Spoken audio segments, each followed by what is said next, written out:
No, don't move. Finish your letter. I'll go myself." And he quietly opened the hall door. "Mr. Kesselbach?" He found himself faced by a sort of jovial, bright eyed giant, who stood swinging from one foot to the other and twisting the brim of his hat between his fingers. He answered: "Yes, that's right. Who shall I say?" "Mr. Kesselbach telephoned. He expects me." "Oh, it's you! I'll tell him. Do you mind waiting a minute? Mr. Kesselbach will speak to you."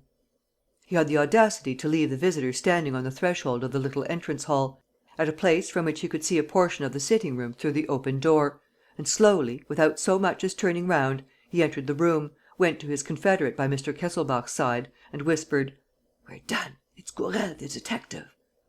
The other drew his knife. He caught him by the arm: "No nonsense. I have an idea. But, for God's sake, Marco, understand me and speak in your turn.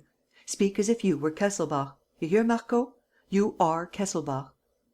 He expressed himself so coolly, so forcibly and with such authority that Marco understood, without further explanation, that he himself was to play the part of Kesselbach.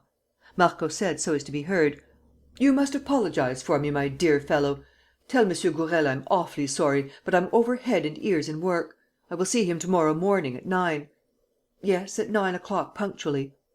"Good," whispered the other. "Don't stir." He went back to the lobby, found Gourel waiting and said: "Mr. Kesselbach begs you to excuse him. He is finishing an important piece of work. Could you possibly come back at 9 o'clock to morrow morning?" There was a pause. Gourel seemed surprised, more or less bothered and undecided. The other man's hand clutched the handle of a knife at the bottom of his pocket. At the first suspicious movement, he was prepared to strike. At last, Gourel said: "Very well, at 9 o'clock to morrow. But, all the same. However, I shall be here at 9 to morrow." And, putting on his hat, he disappeared down the passage of the hotel. Marco, in the sitting room, burst out laughing: "That was jolly clever of you, governor! Oh, how nicely you spoofed him! Look alive, Marco, and follow him. If he leaves the hotel, let him be. Meet Jérôme at the omnibus office, as arranged. And telephone." Marco went away quickly.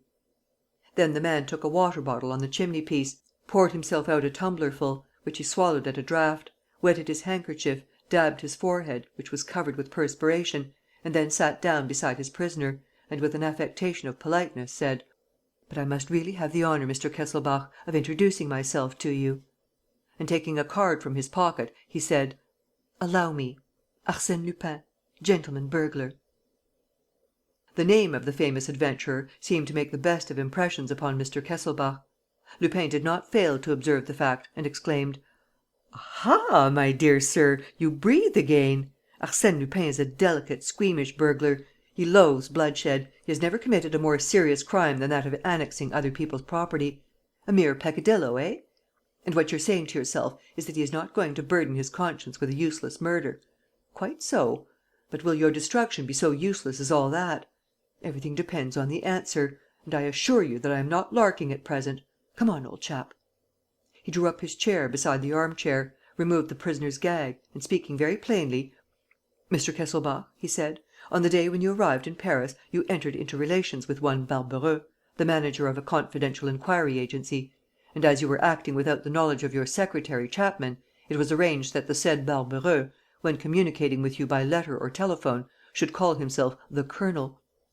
I hasten to tell you that Barbareux is a perfectly honest man. But I have the good fortune to number one of his clerks among my own particular friends. That is how I discovered the motive of your application to Barbareux and how I came to interest myself in you and to make a search or two here, with the assistance of a set of false keys, in the course of which search or two, I may as well tell you, I did not find what I was looking for." He lowered his voice and, with his eyes fixed on the eyes of his prisoner, watching his expression, searching his secret thoughts, he uttered these words: "Mr. Kesselbach, your instructions to Barbareux were that he should find a man hidden somewhere in the slums of Paris who bears, or used to bear, the name of Pierre Leduc. The man answers to this brief description: height, 5 feet 9 inches; hair and complexion fair; wears a moustache. Special mark: the tip of the little finger of the left hand is missing, as the result of a cut. Also, he has an almost imperceptible scar on the right cheek. You seem to attach enormous importance to this man's discovery, as though it might lead to some great advantage to yourself. Who is the man?" I don't know." The answer was positive, absolute. Did he know or did he not know? It made little difference. The great thing was that he was determined not to speak. "Very well," said his adversary. "But you have fuller particulars about him than those with which you furnished Barbareux." "I have not." "You lie, Mr. Kesselbach. Twice, in Barbareux's presence, you consulted papers contained in the morocco case." "I did." "And the case?" "Burnt." Lupin quivered with rage. The thought of torture and of the facilities which it used to offer was evidently passing through his mind again. "Burnt? But the box? Come, own up. Confess that the box is at the Crédit Lyonnais." "Yes." "And what's inside it?" "The finest 200 diamonds in my private collection." This statement did not seem to displease the adventurer. "Aha, the finest 200 diamonds! But, I say, that's a fortune! Yes, that makes you smile. It's a trifle to you, no doubt, and your secret is worth more than that. To you, yes; but to me. ..." He took a cigar, lit a match, which he allowed to go out again mechanically, and sat for some time thinking, motionless. The minutes passed. He began to laugh: "I dare say you're hoping that the expedition will come to nothing and that they won't open the safe. Very likely, old chap, but in that case you'll have to pay me for my trouble. I did not come here to see what sort of figure you cut in an arm chair. The diamonds, since diamonds there appear to be, or else the morocco case: there's your dilemma."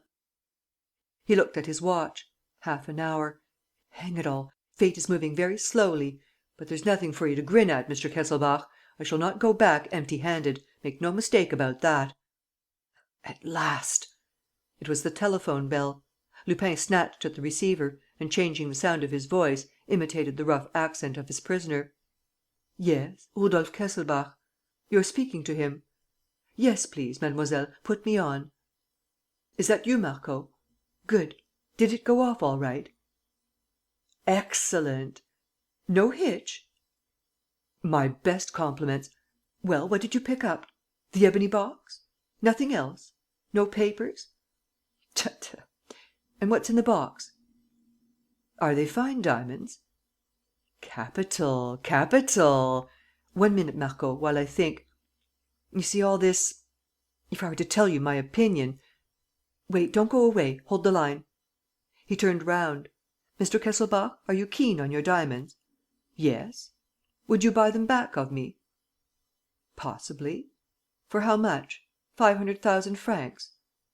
"500,000 ... yes." "Only here's the rub. How are we to make the exchange? A cheque? No, you'd swindle me.